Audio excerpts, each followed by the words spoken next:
people out there on the earth. I'm Michelle Infinity, and I'm recording this video because I got some synchronicities today that allowed me to. Um, I was asked a question about heartache and and I got another message about people having the blues because of the holidays. So I wrote something up, and now I'm recording it for those of you to see it. So this is my video about holiday blues for extra sensitives and what it means to be in this time of year. So if you're lonely, that's okay, because there's sometimes that we all feel that way even when we're around other people. And sometimes this type of time of year makes you grieve or brings up this deep pain within you. So if you're grieving, allow yourself to grieve and just be with it fully. Try to let the pain come through you, because when grief comes through me, grief comes in waves. So as we surrender and we allow and we let ourselves just move through those waves of sadness and grief, then every emotion can be that way. Every emotion can be like a wave. Everything rises and falls. Everything cycles. So it's really hard when you're heavy, but it's good to remember that it'll pass through you. So when you're consumed and you're feeling really weighed down by your feelings, know it will pass, and that life is a journey, and that there are high points and there are low points. And if you allow your grief room, if you allow your heartache room, if you kind of you just allow yourself to be okay exactly where you are, and you accept that you're not feeling right, and you just are, that's like your first step is not fighting it, and I'll get to that in a little bit. Then you'll be able to breathe more, and you'll have more space around your heart, and there'll be more of a lightness to your being just by acknowledging where you are. So that's my first tip. I have a couple more things here. The collective, collective vibrations.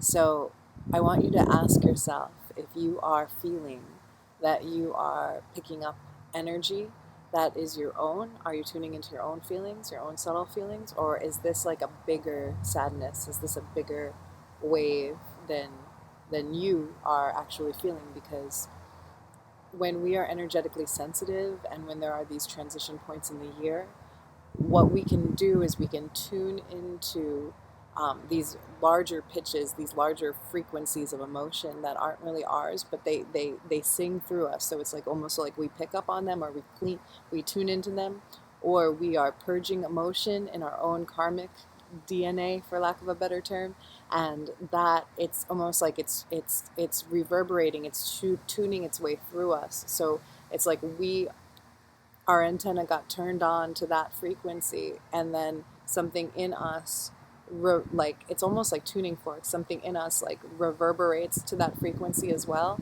and then it's like, and then you feel consumed by that frequency, whether it's sadness, rage, grief, discomfort, whatever it is. So this happens with these cycles of time and shifting, and I've written so many articles about these like continuous waves that happen with the ascension of consciousness. So the medicine that I have for that is to sing.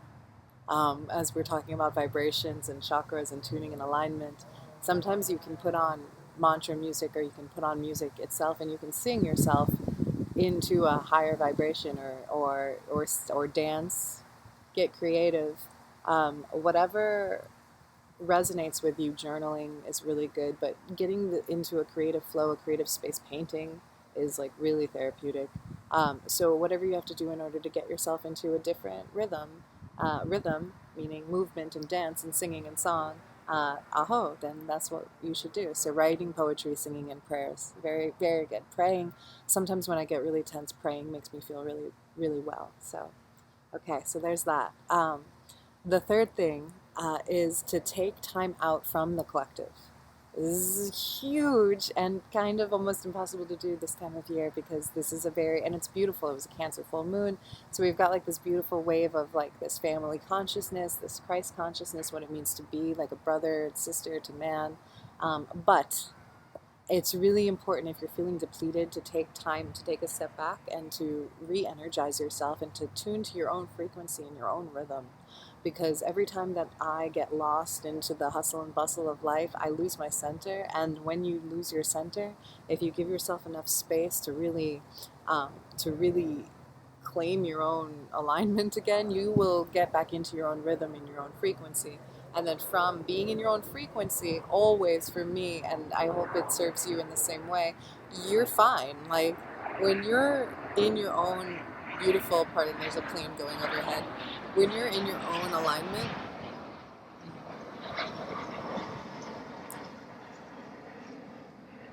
when you're in your truth, your true alignment, when you're in your center, um, everything is good within your being. You are centered, you're whole, you're complete. You don't need anything from the outside. And we can get so lost into that frequency of picking up all these other frequencies that aren't our true north, our true center, that we forget that. So yeah, so it's important that we give ourselves enough space to press the energetic reset button, and then we return ready and stronger to fight another day.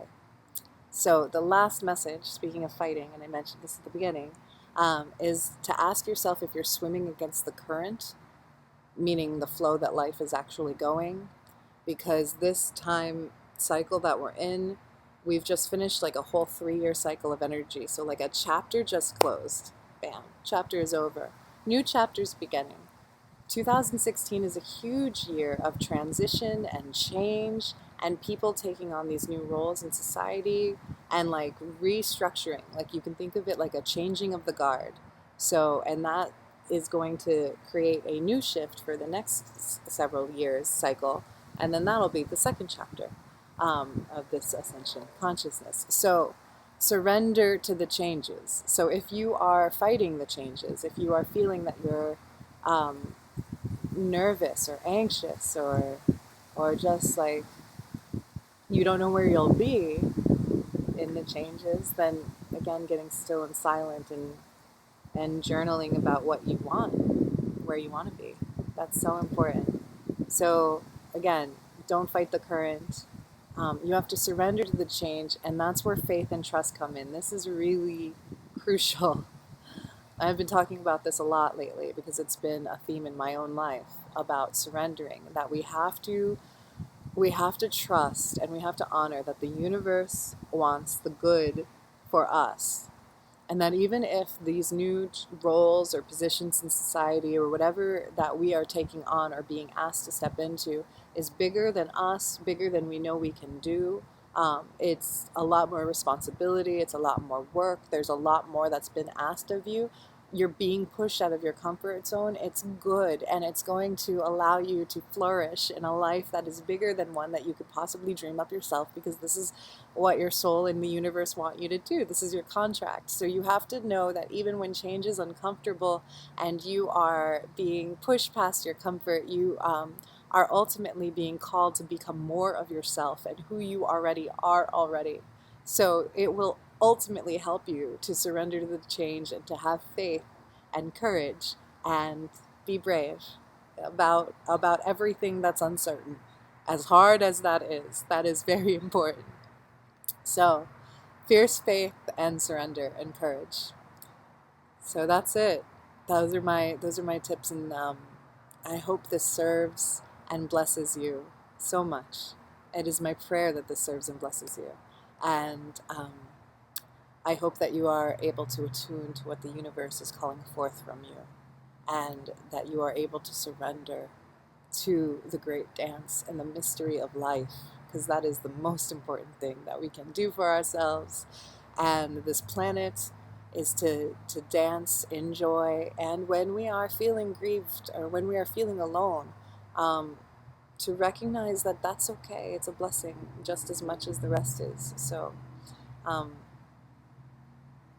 we are being called forward. We are being called forward always. So it'll just be another rung up the cycle of the turning point. So no matter what is happening, you're just changing, transforming, and then a higher evolution of consciousness. So, aho. So it's been my pleasure to serve you in this way. If you would like assistance on your journey, feel free to reach out to me directly at infiniteeverything.net, and I'd be happy to assist you in whichever way I can. I offer many healing services there. Um, so, aho, namaste, my brothers and sisters of the light, and so it is. In love, light, and warrior spirit, this is Michelle Infinity, and I bless you. May you be blessed on your journeys.